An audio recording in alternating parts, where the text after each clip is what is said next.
Once upon a time, not so long ago, there was a little girl, and her name was Emily.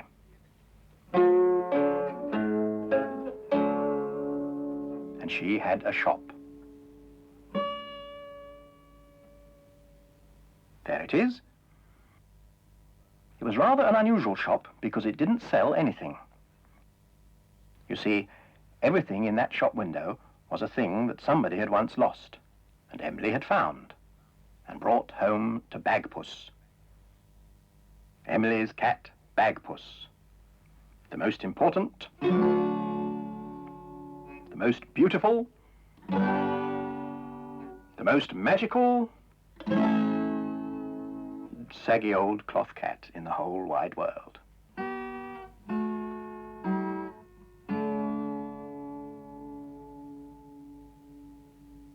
Well now, one day Emily found a thing. And she brought it back to the shop and put it down in front of Bagpuss, who was in the shop window, fast asleep as usual. But then Emily said some magic words. Bagpuss, dear Bagpuss, old fat furry catpuss, wake up and look at this thing that I bring. Wake up, be bright, be golden and light. Bagpuss, oh hear what I sing.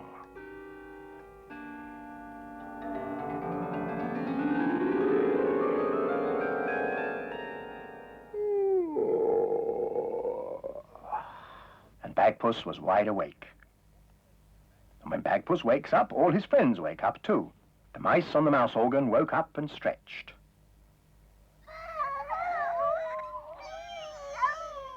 Madeleine, the rag doll. Gabriel, the toad. Oh, look, look. And last of all, Professor Yaffle, who was a very distinguished old woodpecker. He climbed down off his bookend and went to see what it was that Emily had brought.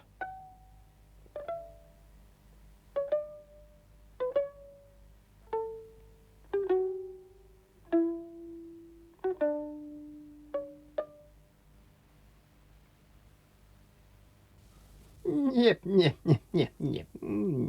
Well, that's a heap of bits and pieces of metal. Painted or enamelled by the look of them. I haven't the slightest idea what they are. Bagpuss, what do you think they are? Well, I really don't know. I think one of them looks a bit like a bird. Yes. And the other one, I think it's a cat.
Well, all that is all very well, but it doesn't tell us anything more about what these things are. I think they are all that is left of the crown and jewels of a frog princess.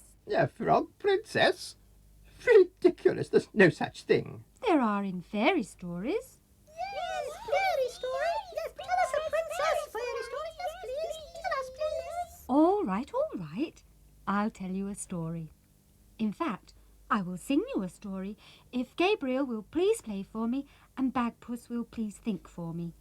All right. What shall I think of? Think of a beautiful water princess wearing a tiny silver crown. Oh, yes. Yes, all right. With pleasure. There, a water princess. Thank you.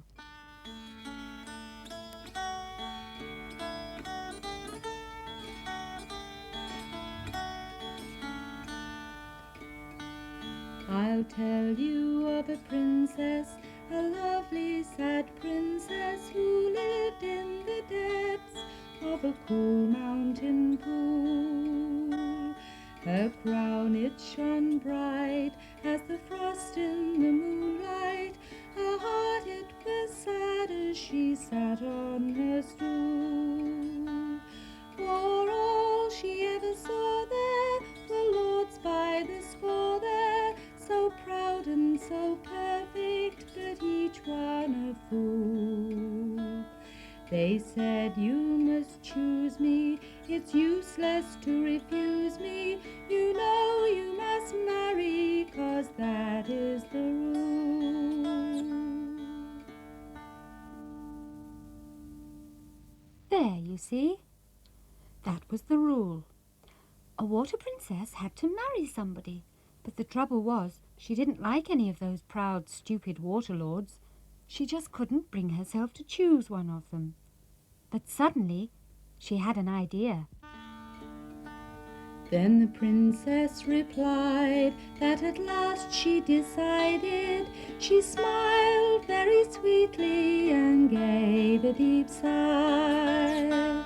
Then she cried, I will marry the one who will carry my small silver crown to me back from the sky.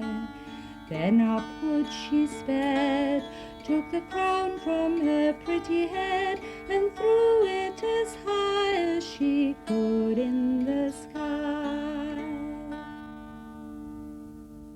Eh? What? That's not the end of the story. What happened next? You can't just stop in the middle of the story like that. What did the water lords do next? Oh, they're still looking for the crown, I expect. You can see them sometimes. Oh, the water lords took magic and they flew up in the skies. Their cloaks were turned to wings and they grew enormous eyes. Here they fluttered, here they scattered, here they hovered, hot and bothered, and you and I would call them dragonflies. If you sit beside a pool when a summer evening's cool, see their shining bodies gleam as they flit above the stream. They would cause you no surprise, we would call them dragonflies. Yes, you and I would call them dragonflies. Yep, yep, yep, yep, yep. Nonsense, rubbish. Dragonflies are just dragonflies. They aren't water princes searching for anything. They're just sort of large flies. I know. It's only a story. Not a word of it is true. It's a watery fairy tale.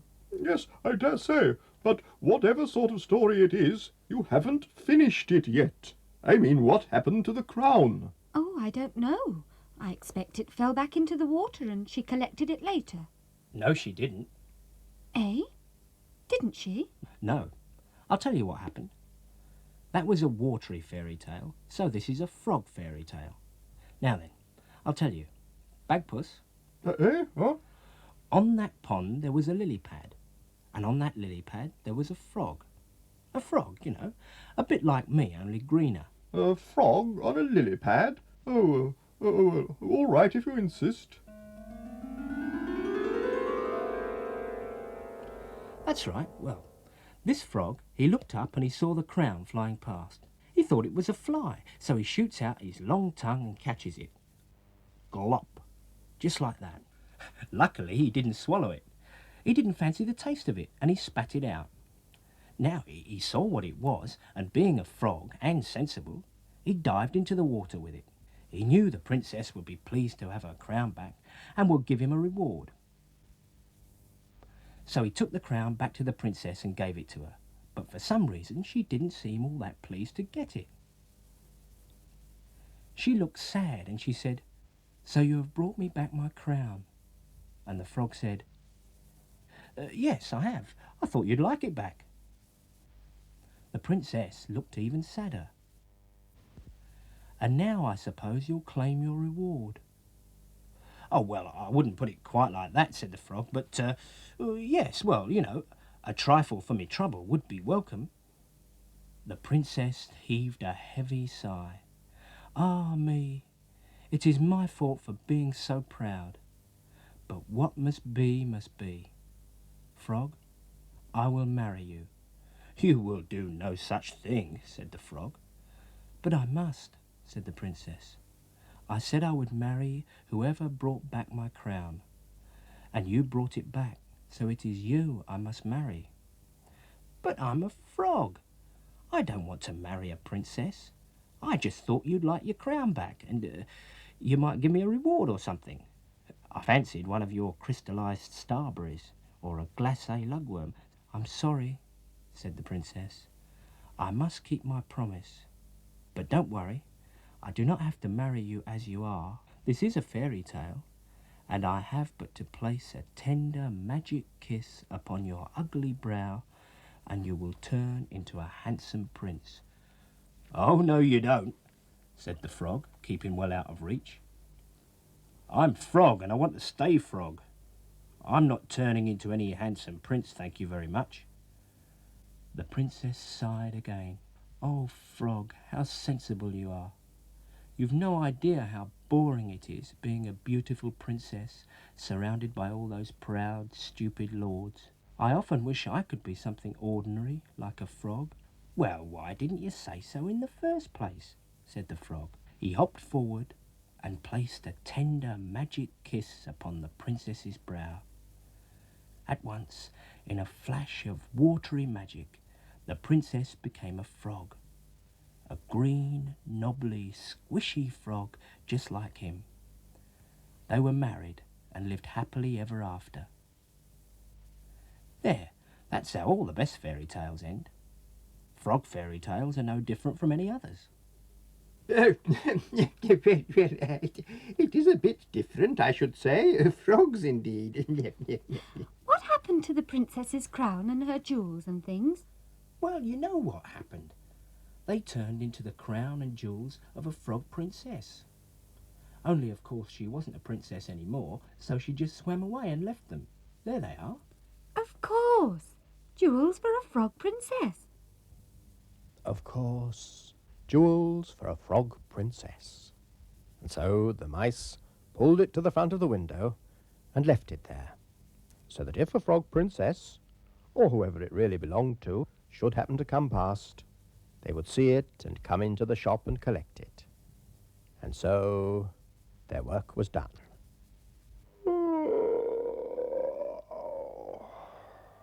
Bagpuss gave a big yawn and settled down to sleep. And of course, when Bagpuss goes to sleep, all his friends go to sleep too. The mice were ornaments on the mouse organ. Gabriel and Madeleine were just dolls. And Professor Yaffle was a carved wooden bookend in the shape of a woodpecker. Even Bagpuss himself, once he was asleep, was just an old, saggy cloth cat, baggy and a bit loose at the seams. But Emily loved him.